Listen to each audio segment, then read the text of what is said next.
He was young, ambitious, and fearless, a journalism student who believed the truth could never be silenced. But on a cold March night in 2006, Kevin Parker vanished, his body found hours later on a quiet stretch of Highway 94. Police called it a tragic hit and run. Case closed. For 12 long years, that's what everyone believed. But the truth was buried under layers of lies, corruption, and fear. Because Kevin hadn't died in an accident, he was murdered.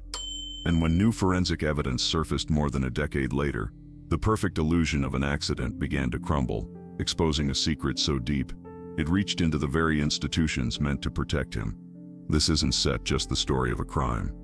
It's the story of a small town built on silence, a mother who refused to give up, and a young man whose courage lit a fire that would burn long after his death. Because sometimes the dead don't rest until the truth is finally heard. When Kevin Parker's body was first found on Highway 94, everyone believed it was a tragic accident. A young college student hit by a passing car, that's what the report said. The road was dark, the night was cold, and the world moved on. But the truth was far darker than anyone imagined. Years later, when the case was reopened, new forensic tests revealed something shocking. The bloodstains on Kevin's clothes told a story that didn't match the old police report. Experts studied the patterns carefully and discovered that the blood had fallen straight down, forming small, round drops, the kind that appear when a person is standing still. If Kevin had been hit by a speeding car, the stains would have shown direction, movement, splatter, but they didn't. They showed stillness. That meant Kevin hadn't been moving at all when he bled. He wasn't struck while walking or running. He had been standing, or maybe even lying still, for several minutes before the bleeding stopped. Something terrible had happened before his body ever touched that road. Then came the soil samples, the tiny grains of earth found deep in Kevin's nose, throat, and lungs. Forensic scientists compared them to the dirt collected from Highway 94, the place where he was supposedly hit. They didn't match. The dirt from Highway 94 was full of sand and gravel from the roadside. But the soil in Kevin's body was completely different. It contained particles of limestone and sticky clay. Those materials came from an area near the Missouri River, about 5 miles away. That meant Kevin had been alive long enough to breathe in that soil, which could only happen if he was at the river before he died. The realization was horrifying. Kevin had been killed somewhere else and his body had been moved.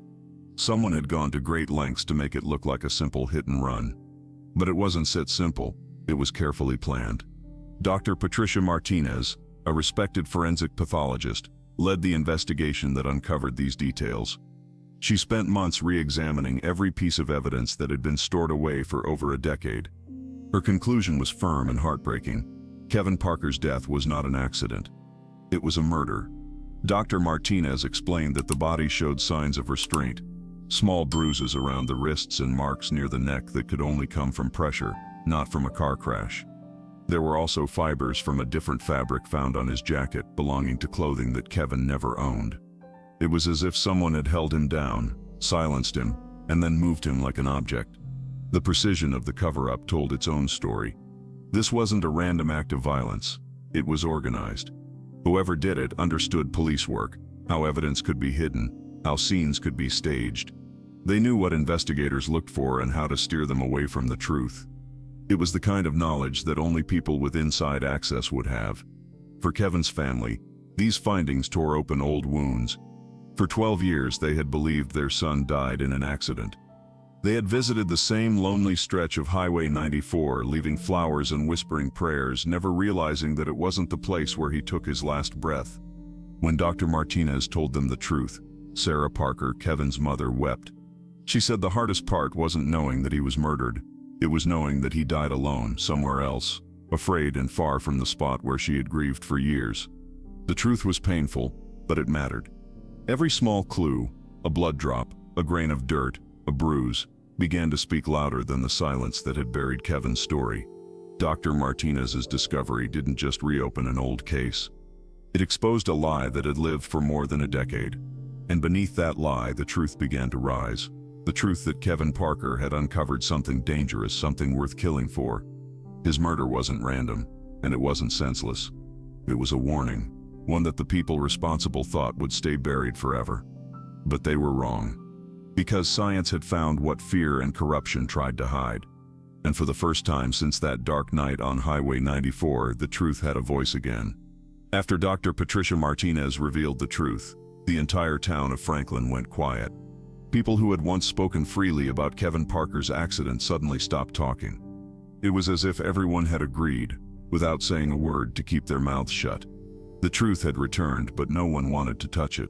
For Kevin's parents, Sarah and Michael Parker, that silence was unbearable. They had buried their son believing he died in a road accident. Now every time they looked at his photo, they saw the face of a boy who had been murdered and covered up by someone who still walked free. Sarah couldn't sleep anymore. She would sit in Kevin's old room, holding the small wooden cross he made when he was 10, whispering through tears. "Why, Kevin? What did you know? Who did this to you?" Kevin wasn't just an ordinary college student. He had been studying environmental science, passionate about uncovering the truth behind illegal dumping near the Missouri River. He had recently told his mother he was close to exposing something big. He didn't say what it was, only that it involved powerful people who were hiding something dangerous. And then, just 2 days later, he was dead. Dr. Martinez's findings brought back all those memories, but they also brought fear. Every time Sarah tried to talk to someone from the old investigation, an officer, a local reporter, even one of Kevin's classmates, she felt walls closing in. People avoided her. Some changed the topic. Others looked over their shoulders before whispering, "You should let this go, Mrs. Parker. You don't know who you said or dealing with." That phrase, "you don't know who you're dealing with," kept echoing in her mind. What kind of people were powerful enough to make an entire town stay silent? To make police ignore evidence? To make justice stop at the edge of fear? Michael, Kevin's father, tried to stay strong, but the silence aided him too. He was a man of few words, but his eyes showed the weight he carried: guilt, anger, helplessness. He began visiting the police department every week, asking for updates, for files, for answers. Every time he was told the same thing: "The case is still under review." But he could see it in their faces. There was no review. The case was frozen, locked away. One night, after months of frustration, Michael found a small envelope left on his porch. Inside was a single sheet of paper. No name, no signature, just a few words written in shaky handwriting. Kevin found something near the old quarry. That sits where it started. Be careful who you trust. That was the first crack in the wall of silence. The quarry, a place near the Missouri River, long abandoned but often rumored to be used for illegal waste disposal. Kevin had done his college project there. It all connected now. Sarah took the note straight to Dr. Martinez. The doctor warned her to be cautious. "This isn't just about a murder anymore," she said softly. "This is about something people have tried very hard to bury, and those kinds of secrets don't stay buried without reason." But Sarah didn't stop. She couldn't stop. Her son was gone, and silence was the last thing he deserved. As weeks turned into months, strange things began to happen. Their phone line crackled during calls. Michael noticed an unfamiliar car parked near their house at night. Once Sarah found their mailbox pried open, the letter inside missing. Fear crept into their home, but so did determination.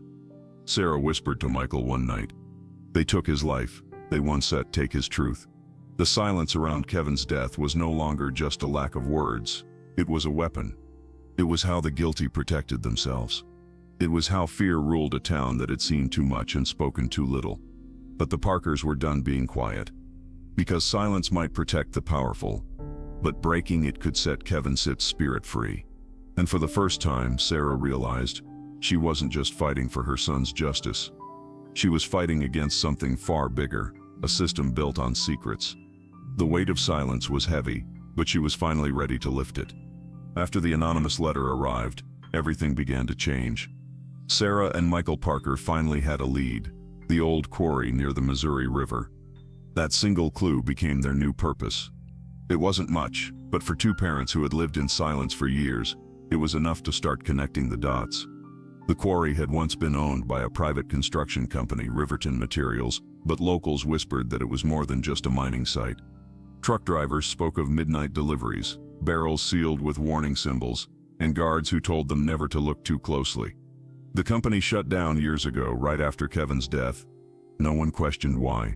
Sarah remembered Kevin's excitement just days before he died. He had been working on a project about river pollution. He mentioned he'd found something strange in the water samples near that same quarry, chemicals that shouldn't have been there. At the time, she thought it was just a school project. Now she realized it might have been the reason he was killed. Dr. Patricia Martinez helped the Parkers quietly gather more evidence. She contacted an old friend, a retired investigator named Daniel Brooks, who had worked environmental cases years ago. When Daniel heard Kevin Sett's name, he fell silent. Then he said something that sent chills down Sarah Sipp's spine. "I remember that boy. He came to me once asking about permits for waste dumping. I told him to stay away from that quarry." Sarah's heart broke. Kevin had been looking for help and no one had listened. Daniel explained that years ago there were reports of toxic waste being buried illegally near the river. Chemicals that could poison soil, water, and wildlife. But the complaints disappeared.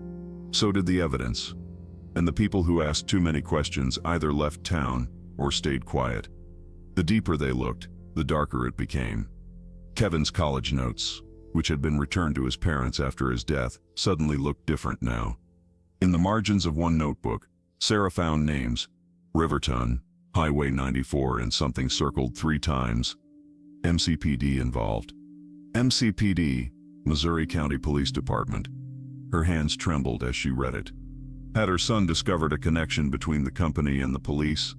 Was that why the first investigation was shut down so quickly? Dr. Martinez checked the original accident file and noticed something else. Several pieces of evidence had been removed or replaced. Photographs missing, reports rewritten. One officer's name appeared repeatedly on those documents: Detective Alan Ricks. The same officer who had handled Kevin's accident case 12 years ago. The same officer who told the Parkers to move on. Now the picture was finally coming together. Kevin had uncovered proof that Riverton Materials was illegally dumping toxic waste into the Missouri River. When he got too close, someone with power, possibly within the police, silenced him. They staged the scene to look like an accident and buried the truth along with him. Sarah Sipp's world shook with anger and pain. She turned to Dr. Martinez and said softly, "They killed my son to protect their lies." But even as the truth grew clearer, danger grew closer. The anonymous notes stopped coming.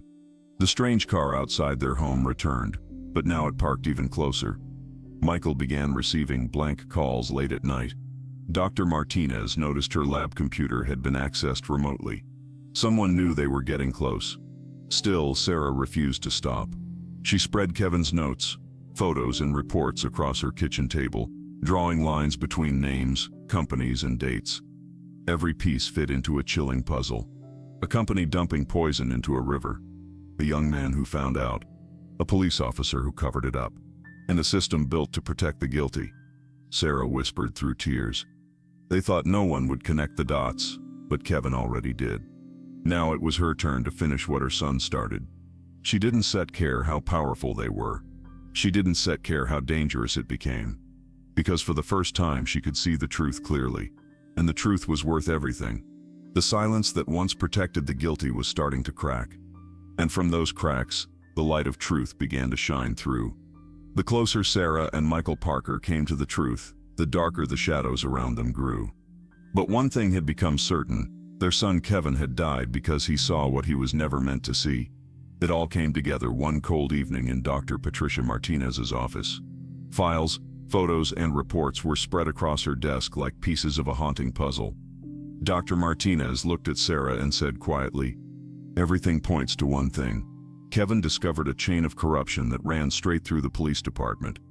At the center of it all was Detective Alan Ricks, the man who had closed Kevin's case 12 years ago. Ricks wasn't just any detective. He was also connected to Riverton Materials, the company Kevin was investigating before his death. Records showed that Rick's brother-in-law was a senior manager there, and that Ricks himself had received consulting payments through a fake construction firm. That company, Silver Creek Logistics, was a front used to funnel money to those who helped cover up the illegal dumping. Kevin had unknowingly stumbled upon it. In his research, he'd written about trucks that made deliveries to Silver Creek at odd hours.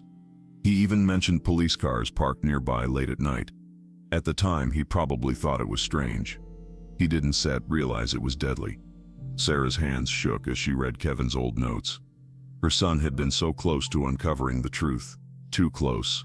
And that's why they silenced him. Dr. Martinez decided to confront it head-on.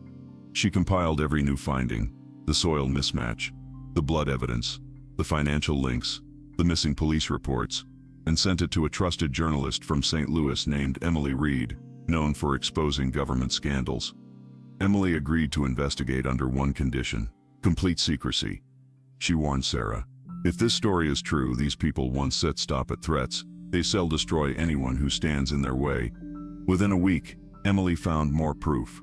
Public records revealed that Riverton Materials had signed contracts with the city council for waste disposal, but those contracts had been falsified. The real waste was being dumped illegally to save millions in costs. In return, bribes were handed out to officials and law enforcement officers who agreed to look the other way. Detective Ricks wasn't acting alone.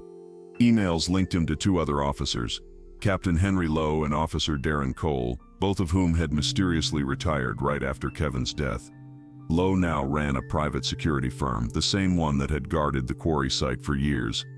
It was a web of greed, lies, and silence, a conspiracy built on money and protected by fear. When Sarah heard all this, she felt both fury and relief. Her son hadn't died in vain, he had died for the truth. But she also knew the fight was far from over. The people responsible weren't just criminals, they were powerful, connected, and ruthless. A few nights later, Sarah's house was broken into. Files were scattered, drawers pulled open, but nothing valuable was taken. Only the copies of Kevin's notebooks were missing. Michael stared at the mess and whispered, "They know we sit her close." The Dr. Martinez and Emily moved quickly. They made digital backups of every piece of evidence and stored them in multiple places. If something happened to them, the files would still go public. Then, on a quiet morning, the story broke. Headlines spread across local and national news. Toxic truth. Police tied to illegal dumping and murder cover-up. The world finally saw Kevin's story, not as an accident, but as a murder. Names were named. Evidence was undeniable. Detective Ricks was placed under investigation. The quarry was sealed off by federal agents. For the first time in 12 years, Sarah felt like she could breathe. Her son's voice had been silenced, but his truth had finally been heard. But even as the news spread, Sarah couldn't shake a quiet fear, because every secret exposed comes with a price. And she knew the people they had unmasked wouldn't forgive or forget. Still, as she stood by Kevin's grave that evening, she whispered softly, "They tried to bury you, my boy, but you became the seed of truth." The conspiracy was finally exposed, and now the real battle for justice was about to begin. 13 years. That's how long it took for the truth to come out. 13 years of silence, pain, and unanswered prayers. For Sarah Parker, every single day of those years felt like a battle between hope and despair. But now, as she stood inside a crowded courtroom, she finally saw the faces of the men who had stolen her son's life. Detective Alan Ricks sat at the defense table, his hands folded, his face calm, almost too calm. Beside him were Captain Henry Lowe and Officer Darren Cole. Once trusted to serve and protect, they now stood accused of covering up a murder and protecting a toxic conspiracy. Their power, their badges, and their lies had kept them untouchable for over a decade. But not anymore. The courtroom was silent as the prosecutor presented the evidence: Kevin's soil samples, Dr. Patricia Martinez forensic reports, the money trail from Riverton Materials, and the digital files Emily Reed had uncovered. Every fact was like a light piercing through the darkness. Piece by piece, the story that had been buried for so long finally stood in front of the world, undeniable and unbreakable. Sarah held Michael Sipp's hand tightly. He didn't say a word, but the tears in his eyes said everything. For 13 years they had lived in grief and fear. Now they were finally standing in truth. Dr. Martinez took the stand. Her voice was steady, filled with quiet strength. She explained how the blood patterns proved Kevin wasn't hit by a car, how the soil in his lungs came from miles away, how the official reports were tampered with to fit a lie. When she finished, the courtroom was still. No one moved, no one breathed. The truth was too heavy to ignore. Then came Emily Reed, the journalist who risked her career to tell Kevin's story. She showed the paper trail, secret payments, deleted police files, and internal emails connecting Ricks to Riverton's illegal dumping. Her words were calm but sharp, cutting through every excuse the defense tried to raise. When Sarah was called to the stand, her hands trembled. She wasn't a scientist or a journalist, she was a mother. A mother who had buried her son and lived 13 years with questions no one would answer. She looked straight at the men responsible and said softly, "You took my child Sip's life and tried to bury the truth. But Kevin was stronger than your lies. His truth brought you here today." Her words broke through the silence. Even the judge looked moved. When the verdict finally came, it felt like time stopped. Guilty. The word echoed through the room like thunder. Guilty of obstruction. Guilty of tampering with evidence. Guilty of conspiracy. And though they didn't receive the punishment equal to what Kevin had lost, justice had finally spoken. After the trial, Sarah visited the Missouri River, the place where her son had taken his last breath. The air was cold, but the water flowed calmly, as if the earth itself was at peace. She knelt near the bank, holding Kevin's photo close to her heart. 13 years, Kevin," she whispered. 13 long years. But your voice was never lost. You showed them that truth can stay buried forever." Dr. Martinez joined her, placing a small white rose on the ground. "You gave the world something bigger than justice," she said gently. "You gave it courage." For Sarah, that moment wasn't the end. It was a beginning. The beginning of healing, of peace, and of knowing her son's story would never be forgotten again. Kevin Parker's name became a symbol of truth, a reminder that even in a world full of corruption and silence, light can still rise from the darkest places. As the sun set over the Missouri River, Sarah smiled through her tears. She whispered one last time, "You're free now, my boy, and so am I." 13 years of pain ended with one eternal truth. Justice may come slowly, but it always comes. Sometimes justice doesn't come fast. Sometimes it crawls, hidden behind lies, power, and silence. But as the story of Kevin Parker shows us, truth never dies. It waits. It watches. And when the right people stand up, it finally rises, no matter how many years have passed. Kevin Epps' courage didn't end with his life. It lived on through those who refused to forget him, through Dr. Martinez's determination, through Rebecca Sett's bravery, through Sarah Parker Sett's unbreakable love, and through every single person who still believes that one voice can change everything. If you have stayed with me till the end, remember this. Somewhere out there, another family is still waiting for answers. Another truth is still buried under fear and silence. And maybe, just maybe, your voice can help bring it to light. Don't let their stories fade away. Share this video, so Kevin's fight for justice reaches more people. Hit the like button if you believe truth always wins. And subscribe, because we'll keep telling the stories that others tried to erase. This isn't just another case. It's a reminder that no matter how dark it gets, the light of truth always finds a way through.